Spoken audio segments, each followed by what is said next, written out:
আসসালামু আলাইকুম। প্রিয় দর্শক, অন্য মঞ্চের আলাপচারিতায় আপনাদের সকলকে আমন্ত্রণ জানাচ্ছি। মাসুদ ভাই ধন্যবাদ। যারা আমাদেরকে দেখছেন সকলকে আমার প্রাণঢাল অভিনন্দন এবং শুভেচ্ছা। হাসনাত, সার্জিস, তারপরে আপনার পাটোয়ারি, এরপরে হান্নান মাসুদ, এদের বাড়ি এখন পাবলিক দখল করা উচিত। কারণ গত 18 মাসে দুর্নীতিকরা যেই পয়সা কামাইছে এরা, এই ইন্টারিম এবং সমন্বয়ক, আধা সমন্বয়ক সহ যে পয়সা এরা কামাইছে দুর্নীতিতে, তাতে বিগত 40 বছরে সমস্ত সরকার মিলা যত পয়সা দুর্নীতি করেছে তার দ্বিগুণ করছে। এই যে একটা 72 ঘন্টা থেকে 96 ঘন্টার যে ভ্যাকুয়ামটা আছে, এইটাতে তারা মব উস্কেছে। মানে যদি বিশৃঙ্খলা সৃষ্টি করা যায়, তাহলে দেশের অবস্থা খারাপ বইলা জরুরি অবস্থা জারি করে হয়তো ইউনূস আবার ক্ষমতা রাখতে পারে। এই প্ল্যান তাদের, প্ল্যানটা এইটাই। এই যে 2-3 দিনের যে সহিংসতাটা, আসলে এটা আপনি এখন যেমন ব্লেম করছেন পত্রিকাওয়ালারা বা টিভি সাংবাদিকরা এটার প্রচার করছে না, কারণ হচ্ছে যে কি জানেন, এগুলো একরকম আপনার বিচ্ছিন্ন ঘটনা বলতে পারেন। এই নির্বাচনকালীন সময়ে আপনার জামাত একটা রণহুঙ্কার দিয়েছিল, কিন্তু গত 18 মাস এমন কোন কাজ নাই যেটা জামাত ইসলাম করে নাই, হেন কোনো কাজ নাই যেটা জামাত ইসলাম করে না। এই জন্য এখন আপনি যদি বলেন ভাই বিএনপি কি সুফি সাহ পীরজাদা, না না না, বিএনপিও করছে। এখন বিএনপির সমস্যা হচ্ছে বিএনপির পোলা পায় না। আপনারা এর আগে আরেকটা ইয়েতে বলছিলাম যে স্কুলের first boy, second boy, third বয়, মানে 1 থেকে 10 পর্যন্ত যে ছেলেগুলো, এগুলোর উপরে টার্গেট থাকে জামাতের কন্টিনিউ। এদের ওরা ছলে বলে কৌশলে প্রাইভেট বইপত্র, টাকা পয়সা, শিক্ষাবৃত্তি এগুলো দিয়ে তাদের কাছে নেন। এই গত 5ই আগস্টের পর বিএনপির যেসব পোলা পাই, এরা যায় ওই বিভিন্ন জায়গায়, যেমন আওয়ামী লীগের আমরা যেমন টেম্পো স্ট্যান্ড, ওই স্ট্যান্ড, সেই স্ট্যান্ড, কাউরান বাজার দখল, এরা গেছে ওইখানে। আর জামাতিরা গেছে সব পুলিশ প্রশাসন থেকে হাই লেভেল পর্যন্ত সব দখল। এমন একটা অবস্থা নিয়ে তারা জায়গায় জায়গায় তারা এই বেয়াদবি করা শুরু করছে। এখন ভাই আপনি এই যে জামাতের যেখানে জোট ছিল, সেখানে তারা কিন্তু নির্বাচন আগে কিন্তু বিএনপির পাবলিকের নাকে মুখে দম করে দিছে। এখন ভাই নির্বাচনে জিতার পরে এবার ধরবে। যেখানে যে ঘটনা ঘটছে, সেই এলাকার ছাত্র জনতা এবং প্রেসার গ্রুপে এটা করছে। যেই প্রেসার গ্রুপ গত 18 মাসে জামাত এবং ইন্ট্রিম তৈরি করছিল, সেই প্রেসার গ্রুপই আজকে এটা করছে। এবং অনেক জায়গায় আপনাদের দেখবেন কিছু নাটক চলতেছে, সেটা কি জানেন? জামাত নিজেদের কর্মীদের বাড়ি নিজেরা ভাঙতেছে। কিন্তু এখন কেন জামাতের বাড়িঘর বা দোকান ভাঙার সময় যে বিএনপি করতেছে, সেটার ভিডিও দেখাইতে পারতেছে না কেন? ভাঙে যাওয়ার পরে দেখাইতেছে এই ভাঙি গেছে। এটা পুরোটা জামাতের তৈরি। আর মানুষ তো প্রচন্ড একটা ক্ষোভে আছে। এরা চাইছিল এই দেশটাকে পাকিস্তানের সাথে আবার নিয়ে যাওয়ার, আবার আফগানিস্তান বানানো। এই ক্ষোভ কিন্তু মানুষের রয়েছে। এখন আপনি বলতে পারেন ভাই এই ক্ষোভ কি বলেন আপনি?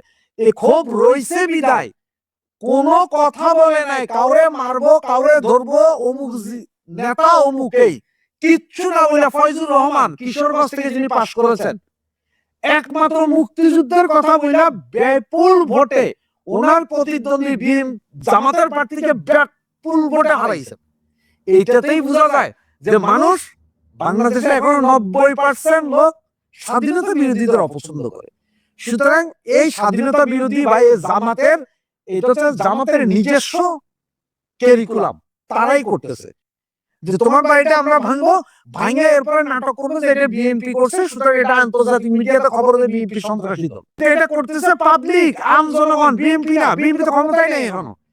এখন যদি ডাক্তার ইউনূস চালাতে, এখনো সেনাবাহিনী, এখন ডাক্তার ইউনূস যদি কয় যে এই নির্বাচন বাতিল করি আর নতুন নির্বাচন দিব, বিএনপির কিছু করার ক্ষমতা নেই, কারোই কিছু করার ক্ষমতা নেই।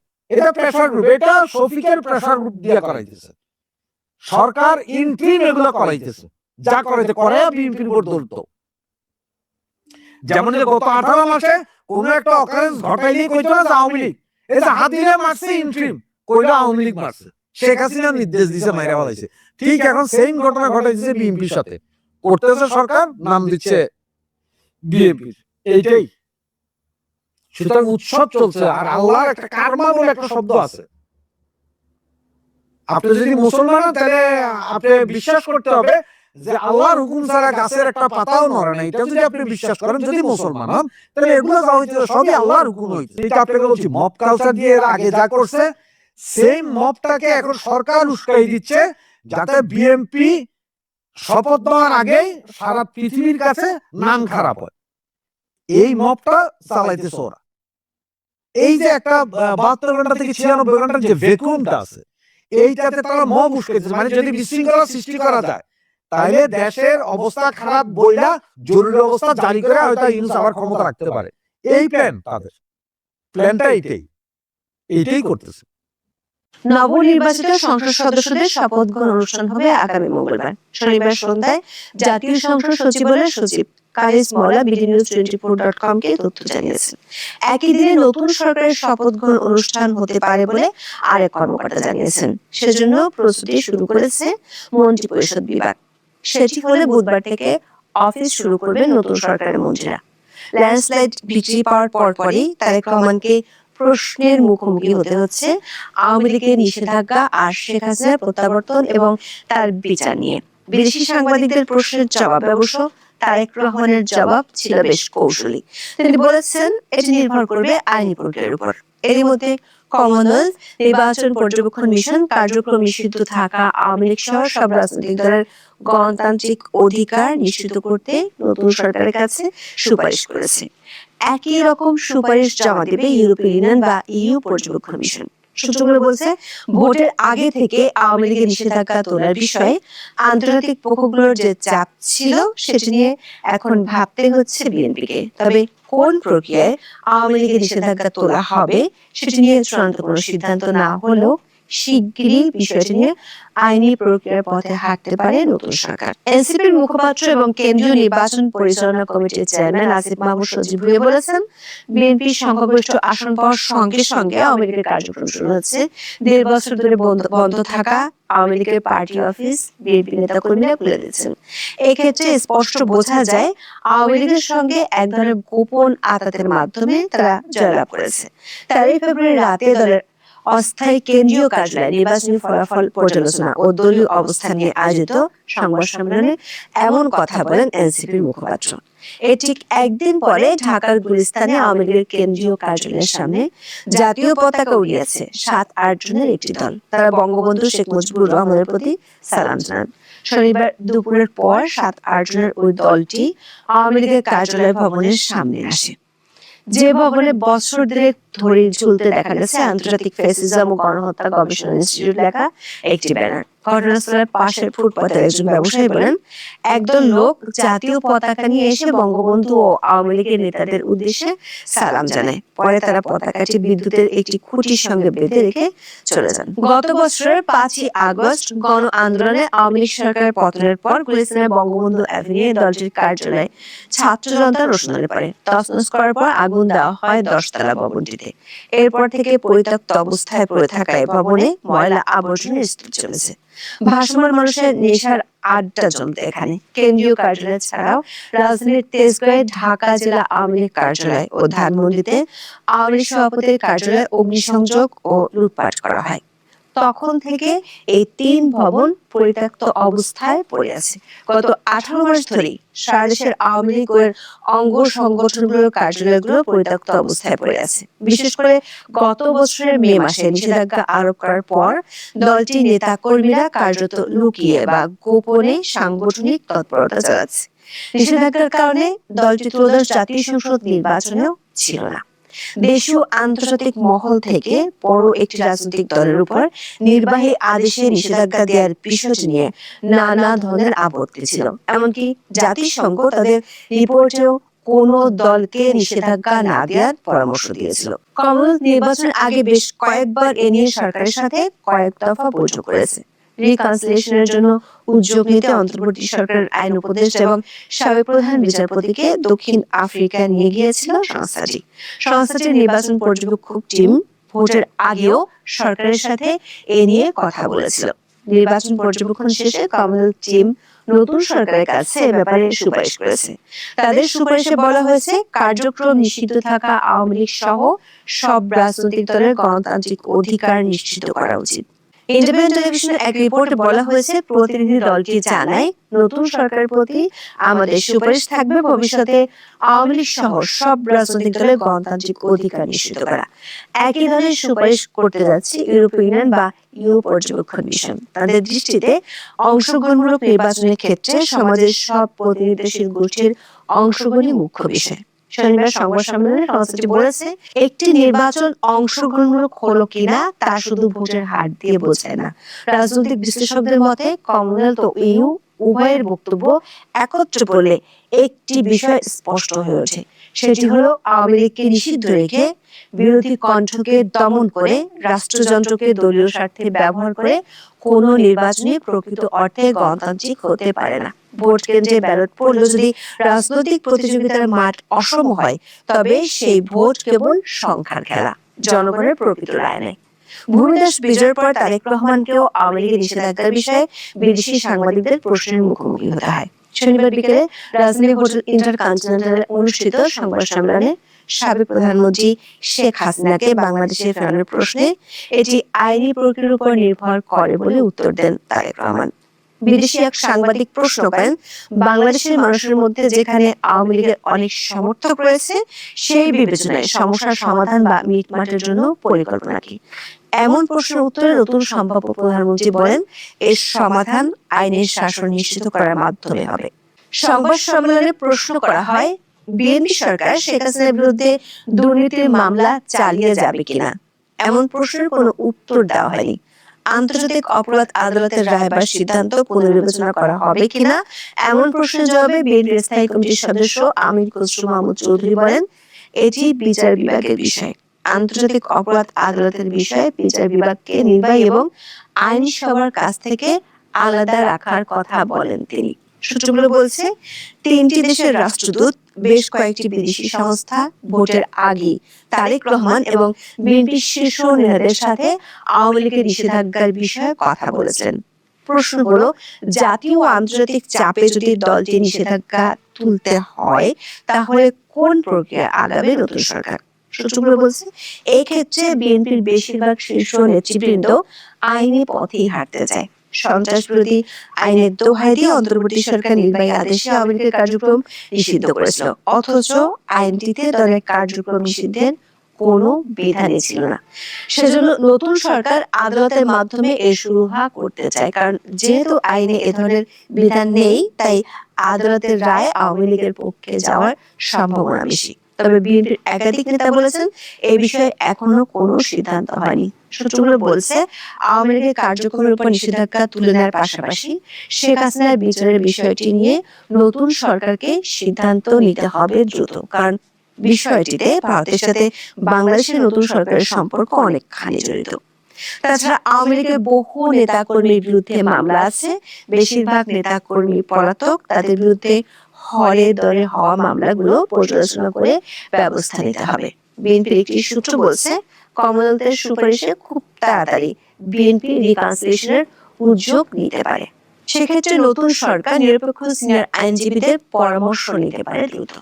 এখন বাংলাদেশে 12ই ফেব্রুয়ারির এই নির্বাচনী ফলের প্রত্যাশা কিংবা ফল এমন হবে এইরকম ধারণা কি আপনি করতে পেরেছিলেন? আজ ফল প্রকাশের পর যদি কেউ বলেন যে তিনি এমনটা হবে ভেবেছিলেন, তবে তাকে পরম ঈশ্বর বা পরম মিথ্যাবাদী বলতেই পারেন। যেখানে 11ই ফেব্রুয়ারি বিকেলেও নির্বাচন আদৌ হবে কিনা অনিশ্চয় ছিল, সেখানে এই ফলাফলের আশা অতি বড় বিএনপি সমর্থক পর্যন্ত স্বপ্নেও ভাবতে পারেননি। বাংলাদেশের বিএনপি রাজনীতির সঙ্গে জড়িত এক অতি পরিচিত জনকে গতকাল সন্ধ্যাবেলায় এই প্রশ্নটি করেছিলাম, আচ্ছা 2/3 মেজরিটি আপনারা পাবেন এটা ভাবতে পেরেছিলেন? উনি আমার প্রশ্ন শুনে পাল্টা বললেন, মাথা খারাপ আপনার? ভদ্রলোক আগেই বলেছি বিএনপি রাজনীতির ওপর তলায় ভালো যোগাযোগ রাখেন। আমার প্রশ্নের উত্তর দিয়ে তিনি পাঠিয়ে দিলেন তারেক রহমানের তৈরি করা মন্ত্রী পরিষদের একটি বিস্তারিত সম্ভাব্য তালিকা। সেখানে কে কোথায় আছেন সেটা বলবো, তবে এখন নয়, এই ভিডিওর একেবারে শেষে বলবো। তার আগে যে বিষয় নিয়ে কথা শুরু করেছিলাম সেটা বলি। বাংলাদেশে শুধু নয়, ভারতেও কিংবা দেশে বিদেশে কেউ কোথাও ভাবেনি যে বিএনপি এত ভালো ফল করবে। স্বয়ং তারেক রহমান পর্যন্ত ভাবেননি, সেটা ভাবার সম্ভবও ছিল না। সবাই ভেবেছিল বিএনপি জোট এবং জামাত জোটের মধ্যে কড়া টক্কর হবে, যারাই জিত কম মার্জিনে জিতবে। এমনও হতে পারে কোন জোটই অ্যাবসলিউট মেজরিটি বা 151 আসনে নিরঙ্কুশ গরিষ্ঠতা পাবে না। স্বতন্ত্র বা জাতীয় পার্টি এবং অন্য ছোট দলগুলোকে নিয়ে মন্ত্রিসভা গঠন করতে হবে, এটাই সবার ভাবনা ছিল। সেই মন্ত্রিসভা যদি এরকম মিলিজুলি নানা দিক দিয়ে লোকজন নিয়ে তৈরি হতো এবং কোন রকমে যদি সংখ্যাগরিষ্ঠতা তৈরি করা যেত, সে মন্ত্রিসভা ভঙ্গুর হতো, স্থিতিশীল হতো না। ফলে আরো একটি নির্বাচন আগামী 6 মাসের মধ্যে হওয়া, সেটা একদম নিশ্চিত ছিল। এবং সেই নির্বাচনে আওয়ামী লীগকে নিষেধাজ্ঞা দিয়ে বাইরে রাখা যাবে না। তারেক রহমানকে দেশে ফিরিয়ে আনার ব্যাপারে ভারতের ভূমিকার কথা বহুল প্রচারিত ইতিমধ্যে। তার সবটাই যে জল্পনা তা কিন্তু নয়, অনেকটাই বাস্তব। তারেক দেশে ফিরেছেন ভারতের সহায়তায়, এবং সেই সহায়তায় সিলমোহর দিয়েছিল আমেরিকা। নইলে যে তারেক রহমান সোশ্যাল মিডিয়াতে পোস্ট দিয়ে লেখেন যে দেশে ফেরার সিদ্ধান্ত তার একার নয়, সেই একই তারেক রহমান আগের ওই পোস্টের কয়েকদিনের মধ্যে দেশে ফিরলেন কিভাবে? বাংলাদেশের সেনা যেভাবে তাকে দেশের মাটিতে পা রাখার সঙ্গে সঙ্গে চূড়ান্ত নিরাপত্তা বলয় দিয়েছিল, সেসব তো এমনি এমনি হয় না। ভারতের সঙ্গে গোপন সমঝোতার কথা তখনই এসেছিল বাইরে। এই নিয়ে একাধিক এপিসোড আমি করেছি তখন। এই সমঝোতার ফলে বেগম জিয়ার যে দাফন, সেই অনুষ্ঠানে ভারতের পররাষ্ট্রমন্ত্রী তিনি জয়শঙ্কর ঢাকায় এসেছিলেন। তারেকের সঙ্গে তিনি একান্ত বৈঠক করেন, কিন্তু প্রধান উপদেষ্টা মোহাম্মদ ইউনূসকে এড়িয়ে যান। বার্তা একদম পরিষ্কার। কি সমঝোতা হয়েছিল তারেক এবং ভারত সরকারের মধ্যে? তারেকের নিরাপত্তার ব্যবস্থা পাকা করেছিল ভারত। তার ডিটেলস কিভাবে করেছিল সেটা বলার দরকার নেই এখানে। ভারত কথা দেয় বিএনপির নির্বাচনী খরচপত্র দেবে ভারত। নির্বাচনে তারেকের জয় নিশ্চিত করতে যেসব ব্যবস্থা করা সম্ভব সেটা করবে ভারত। ভারতের গোয়েন্দা সংস্থা খুব গোপনে ভারত এই কাজ করেছে।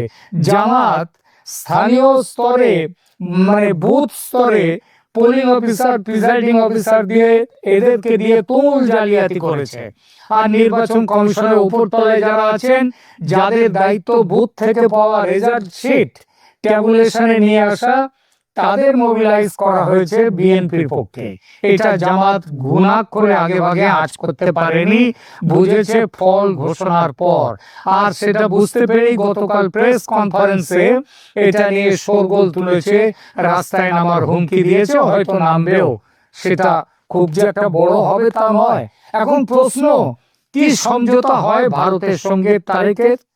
1 নম্বর, কোন পরিস্থিতিতেই জামাতের সঙ্গে কোনো সমঝোতায় যাবে না বিএনপি। এই জন্যই জামাত আমিরের বারবার প্রস্তাবিত মিলিজুলি সরকার গঠনের তীব্র বিরোধিতা একেবারে প্রকাশ্যে করেছেন তারেক রহমান, একবার নয় একাধিকবার।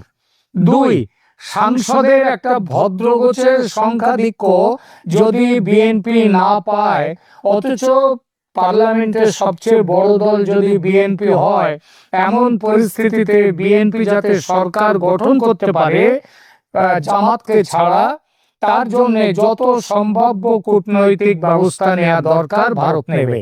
তবে একটা শর্তে, দ্রুত সংসদ ভেঙে দিয়ে নতুন নির্বাচনের ব্যবস্থা করবেন তারেক রহমান।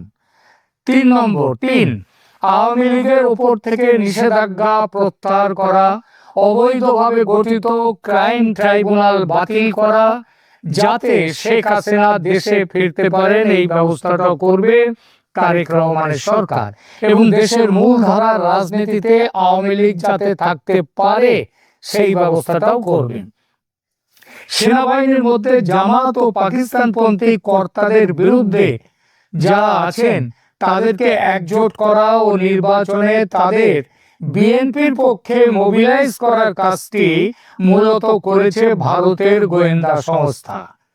ভারতের পরিকল্পনা যে সার্থক হয়েছে সেটা বলার অপেক্ষা রাখে না আজ, কিন্তু কখনো কখনো আশার চেয়ে প্রাপ্তি বেশি হলে সমস্যার সমাধান না হয়ে নতুন ধরনের নতুন সমস্যা এসে হাজির হয়, যেটাই হয়েছে বাংলাদেশে বিএনপির নির্বাচনী এই ভূমিধস জয়ের ফলে। কোন রকমের সংখ্যাগরিষ্ঠ না হয়ে বিপুলভাবে সংখ্যাগরিষ্ঠ হয়ে গেছে বিএনপি। একেবারে 2/3 গরিষ্ঠতার ওপর আরো অন্তত 12-13 জন সাংসদ তাদের, আর এতেই সব হিসাবের গরমিল। সব পরিকল্পনার সামনে এখন সবচেয়ে বড় দেয়াল হয়ে দাঁড়িয়েছে বিএনপির 2/3 সংখ্যাগরিষ্ঠতা। যখন কোনো দল সংসদে এই পরিমাণ ক্ষমতা পায় তখন তাদের সাংবিধানিক বা রাজনৈতিকভাবে সরানো বা পদত্যাগের অভিপ্রায় জানানো অসম্ভব ও অবাস্তব হয়ে পড়ে। রাজনীতিতে 2+2 সবসময় 4 হয় না। যে সমঝোতা 6 মাসের মেয়াদের কথা বলেছিল, ব্যালট বক্সের ফলাফল সেই হিসাবকে 5 বছরের পূর্ণ মেয়াদে রূপান্তরিত করে দিয়েছে। বিএনপির এই বিপুল বিজয় শুধু আওয়ামী লীগ বা জামাত নয়, বরং পর্দার আড়ালে যারা স্ক্রিপ্ট রাইটার ছিল, যে পরাশক্তিরা, তাদের কাছেও এখন একটা চ্যালেঞ্জ হয়ে গেছে। এখন প্রশ্ন হলো, তারেক রহমান কি তার কথিত প্রতিশ্রুতি রক্ষা করবেন, নাকি বিপুল জনমতকে ঢাল হিসেবে ব্যবহার করে তিনি 5 বছর পূর্ণ রাজত্ব করবেন? বাংলাদেশের রাজনীতি এখন আর শুধু অভ্যন্তরীণ বিষয় নয়, এটা আঞ্চলিক নিরাপত্তার সমীকরণে আটকা পড়েছে। তবে মাঠের বাস্তবতা হলো, গণতন্ত্রের সংখ্যার জোরই শেষ কথা, আর সেই জোর এখন সম্পূর্ণভাবে বিএনপির হাতে। রাজনীতির মাঠে সমীকরণ অনেক সময় টেবিলের পরিকল্পনার চেয়েও দ্রুত পাল্টে যায়। এক্ষেত্রে বিএনপির ল্যান্ডস্লাইড ভিক্টরি সেই পরিকল্পনার ধ্বংসকারী বা স্পয়লার হিসেবে কাজ করেছে। এখানে বাংলাদেশের বর্তমান প্রেক্ষাপট, পর্দার আড়ালের পরিকল্পনা বনাম ব্যালটের বাস্তবতায় একটু আর দুটো কথা বলি। বাংলাদেশের